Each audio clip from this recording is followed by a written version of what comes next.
ಇವತ್ತೇನಾದ್ರೂ ಈ ದೇಶದಲ್ಲಿ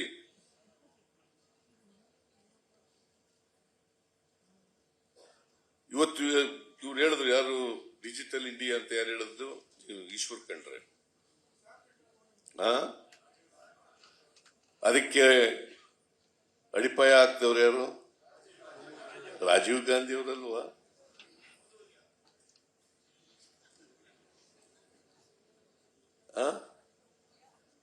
ಇವರ ಮಾಡಿದ್ದು ಕಂಪ್ಯೂಟರ್ ಮತ್ತೆ ಎಂತದ್ದು ಇದು ಸೈನ್ಸು ಟೆಕ್ನಾಲಜಿ ಆಗದೆ ಹೋಗಿ ಬೆಳವಣಿಗೆ ಆಗದೆ ಹೋಗಿದ್ರೆ, ಅದಕ್ಕೆ ಒತ್ತು ಕೊಡದೆ ಹೋಗಿದ್ರೆ ಇವತ್ತು ಡಿಜಿಟಲ್ ಇಂಡಿಯಾ ಆಯ್ತಿತ್ತ? ಇದಕ್ಕೆಲ್ಲ ಕಾರಣಕರ್ತರು ರಾಜೀವ್ ಗಾಂಧಿ.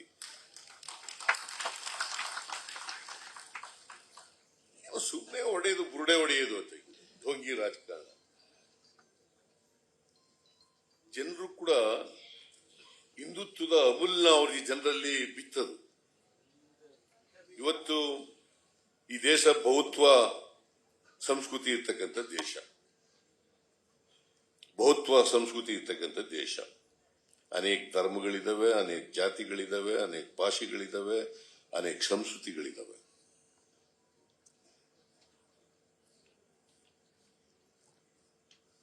ನೂರ 43 ಕೋಟಿ ಜನಸಂಖ್ಯೆ ಇದೆ ಈ ದೇಶದಲ್ಲಿ.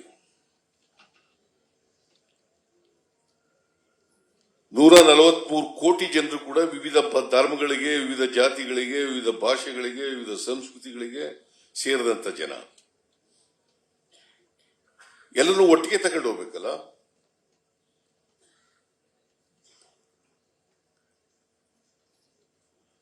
ಎಲ್ಲರೂ ಒಟ್ಟಿಗೆ ತಗೊಂಡು ಹೋಗ್ಬೇಕಲ್ಲ.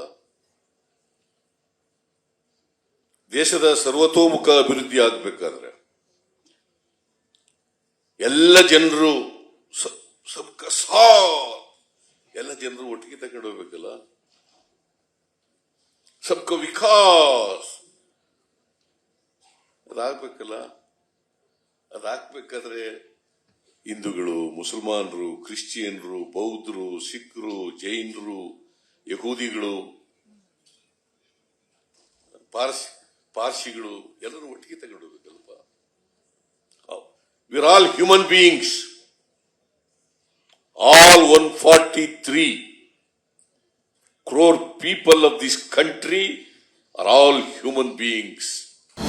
ಅನುಕ್ಷಣದ ಸುದ್ದಿಗಳಿಗಾಗಿ ವಿಸ್ತಾರ ನ್ಯೂಸ್ ಯೂಟ್ಯೂಬ್ ಚಾನೆಲ್ ಸಬ್ಸ್ಕ್ರೈಬ್ ಮಾಡಿ.